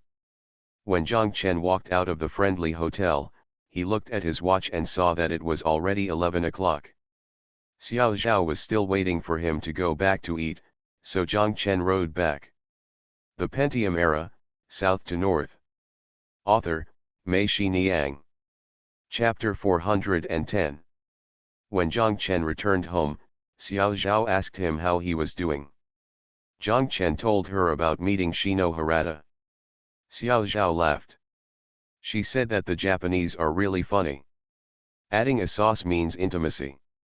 Then Pixian Dubanjiang, is it also a nickname? Zhang Chen said yes, Babao sauce, beef sauce and Chunan sauce are all nicknames. Do Japanese people like eating sauce very much? Xiao Zhao asked. I don't know, I'll ask Shino-chan next time. Zhang Chen said, and the two of them laughed. After laughing, Zhang Chen sighed and said, it's a pity that I haven't found a job yet. It seems that jobs are harder to find in Hangzhou than in Haikan. It's okay. I already have a job. We don't have a place to live and we're hungry. Don't worry, Xiao Zhao comforted Zhang Chen in turn. Zhang Chen thought for a while, and judging from the scene in the morning, he said that it is harder to find a job in Hangzhou than in Haikan. He was right. If there were more companies recruiting workers and more people looking for jobs, then Hangzhou would be like Haikan. A East Lake recruitment wall came into being, and an additional talent information newspaper came into being. After the two of them finished their lunch, Xiao Zhao and Zhang Chen said, let's go, teach me how to ride a bicycle. Why are you learning to ride a bicycle? Zhang Chen asked curiously. You left in the morning, and I was thinking, if I learned how to ride a bicycle, I could ride to work by myself, and you wouldn't have to ride such a long way back just to take me to work. I want to come back for dinner too. Wherever you can't eat food, I can bring it out and you come to my unit to eat. This time, you save a lot of time, Xiao Zhao said. Also, you have to go to work in the future. You can't get up so early while I work the morning shift. I work the middle shift, and you have to run away from work and come back to see me off. There are few buses in this place, and it's only convenient if you learn to ride a bicycle yourself. Zhang Chen felt that what Xiao Zhao said made sense. The two of them went downstairs. Zhang Chen asked the landlord to borrow a wrench and adjusted the bicycle seat to the lowest position. Otherwise, Xiao Zhao would not be able to pedal all the way while riding on it. Zhang Chen pushed the bicycle out of the door, stepped behind the bicycle, held the schoolbag rack with both hands, and said to Xiao Zhao, come on, get on the bus. Xiao Zhao looked at both sides of the road and said, it's going to fall into the vegetable field below. Let's go ride on the playground of the village primary school. Zhang Chen got on the car and took Xiao Zhao to the village primary school. Zhang Chen and Xiao Zhao said that there are 2 points to master when riding a bicycle. When riding a bicycle, the slower it is, the more stable it is. On the contrary, the bicycle will be more stable when riding fast. It's very stable, but when it's slow, it's hard to ride, and it's hard not to fall down. When Zhang Chen said this, he remembered that when he was a child, the cement roads in Yongcheng were long, and the places where the blocks were connected were filled with black asphalt. There were almost no cars on the road at that time. The road is a paradise for them to play. What they often compete on the road is that 5 or 6 bicycles line up in a row. Starting from this asphalt line to the next asphalt line, a distance of more than 10 meters, the slower, not the faster, is seen to see who rides last. You can't fall off the car in the middle, and your feet can't touch the ground. If you violate one rule, you will give up and get out.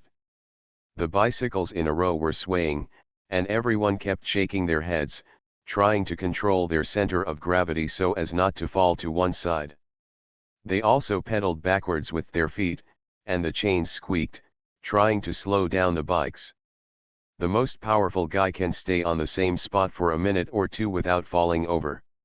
When his center of gravity is unstable, he pedals half a moment. The car moves forward a little and stops again. When his center of gravity is unstable and he is about to fall, he pedals half a moment. Every time, this guy wins. Everyone initiates the competition again and again, all with the hope that they can beat this guy once and kill his arrogance. "What's the second one, dear?" Xiao Zhao asked. "The second thing is, don't hold the faucet too tightly. The tighter you hold it, the harder it is to control the direction. You don't see many people who know how to ride a bicycle. Just hold the faucet firmly with one hand and just let go. Some people let go of both hands or both hands, and rely on the swing of the body to control the direction. But, I'm so nervous that my palms are sweating. How could it be possible if I don't hold on tight? It's okay. I was nervous when I first learned. Just remember this and keep reminding yourself to relax. I'm holding you back anyway." "Okay, okay, then don't let go." Xiao Zhao rode 2 twists and turns on the playground. Zhang Chen supported him from behind and shouted, "Hurry up, ride faster." Xiao Zhao rode faster and shouted, "Dear, did you not let go?" "No, no, feel free to ride." "Don't let go, I'm afraid." "No, no, I won't let go, don't worry." Zhang Chen ran after Xiao Zhao. Xiao Zhao rode faster and faster. When Zhang Chen saw that the car was very stable, he secretly let go of his hand. When Xiao Zhao screamed, he told her that he was still holding on. After riding for more than 20 minutes, Xiao Zhao was riding very steadily. Zhang Chen let go of his hand and stood still. Xiao Zhao was riding, but why did he feel that Zhang Chen's breathing behind him seemed to be gone? She was confused, but she still didn't stop. When she turned a corner on the playground, she saw Zhang Chen far in front, looking at her and clapping his hands. Xiao Zhao was shocked, and the faucet tilted and fell to the ground. Zhang Chen hurried over, and Xiao Zhao sat up from the ground, almost crying, and cursed, "Why don't you keep your words and let go of your hands? I wonder where the person went." Zhang Chen quickly comforted him and said, "Actually, I have let go of you for a long time. You are already able to ride. After half a circle, you were fine. Why did you fall when you turned around? I see you, you bad guy. Okay, then I should go underground. I'm sorry, it's my fault." Xiao Zhao burst into laughter and asked, "Am I really good at riding?" "That's right, when you didn't see me, you were already able to ride," Zhang Chen said with a smile. "How about it, does it hurt if you fall?" "Wearing this much, it won't hurt." Zhang Chen looked at the time and said to Xiao Zhao, "Okay, it's almost time to go to work, let's go back." Xiao Zhao raised a finger and said, 5 minutes, can we ride for another 5 minutes? Zhang Chen smiled and said, "You only have 1 minute." Xiao Zhao quickly put up all 5 fingers.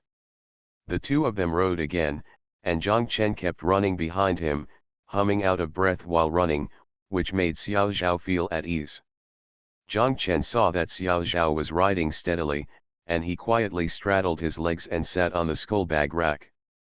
Xiao Zhao felt that the car suddenly became heavier, but she didn't take it seriously. She thought it was because Zhang Chen couldn't keep up holding the car behind. After she had ridden with Zhang Chen for more than half a circle, Zhang Chen breathed into her neck and said, "Not bad, I can take people with me." Xiao Zhao was shocked, and the faucet fell to one side again. Fortunately, this time, Zhang Chen had already landed on his feet and stopped the car with his hands. Zhang Chen sent Xiao Zhao to the Red Flag Hotel and rode to Woolen Square.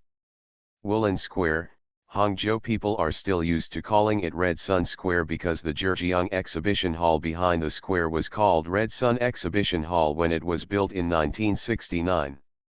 The square in front of the exhibition hall is naturally called Red Sun Square. It wasn't until 1977 that it was renamed Zhejiang Exhibition Hall and Woolen Square because this place was the Woolen Gate of Hangzhou in ancient times. Zhang Chen is very familiar with this area. There is the first modern water fountain landscape pool in Hangzhou in the square, the 8 Girls sculpture musical fountain. When it was completed in 1984, it caused a nationwide sensation and became a symbol of Hangzhou. Important attractions. The sculptures of 8 girls were created by the Hangzhou Urban Sculpture Studio. They were grandly published in the authoritative art magazine that year. Zhang Chen specially traveled from Yongcheng to Hangzhou to see them. The 8 girls are divided into 2 groups. The 3 in the middle of the fountain are holding colorful drills and dancing silk dances. There are 5 sitting girls around them, playing the pipa, sheng, guhen, flute, and konghao respectively. The numerical combination of 5 and 3 not only represents the year the sculpture was completed in 1984, the 35th anniversary of the founding of the People's Republic of China, but also commemorates the liberation of Hangzhou on May 3, 1949. On the edge of the square, there are the Post and Telecommunications Building, the Hangzhou Theater, the most upscale hotels in Hangzhou at the time, the Hangcheng Tower and the International Building, the Hangcheng Tower Shopping Center and the International Building Shopping Center attached to these 2 buildings, as well as the Tianlong Commercial Building was also the most important department store in Hangzhou at that time. In the square between the musical fountain and the Zhejiang Exhibition Hall, rows of simple sheds have been built. Under the sheds are stalls selling small commodities. This is the famous Huanbei Small Commodity Market in Hangzhou. Separated from the Zhejiang Exhibition Center by the North Ring Road is the Woolenman Wharf, formerly known as the Red Sun Wharf. Outside the wharf is the Beijing-Hangzhou Grand Canal, which is connected to the Qiantang River. Upward from the Qiantang River is the Fukun River, and further up is the Xinjiang River. Anjiang, 3 sections of the same river have 3 different names. Further up, there are Xi and Anjiang Hydropower Station and Qiandao Lake. Together with the West Lake, they form the golden tourist route of 3 rivers and 2 lakes. When Zhang Chen was very young, he took a boat from Yongcheng to Hangzhou. It took a day, from the starting point to the end of this golden tourist route. At that time, he could not feel how beautiful the scenery on both sides of the Taiwan Strait was. He just felt that on the boat the time is too long and annoying. I really hope to get to Hangzhou soon. Now, this boat has been discontinued, but the bus from Yongcheng to Hangcheng still takes the bus at the nearby Woolenman station. The tour company's bus simply stops at the edge of Woolenman Pier. People from Yongcheng to Hangcheng, the first thing he set foot on was the Woolen Gate. How could Zhang Chen be unfamiliar with this place?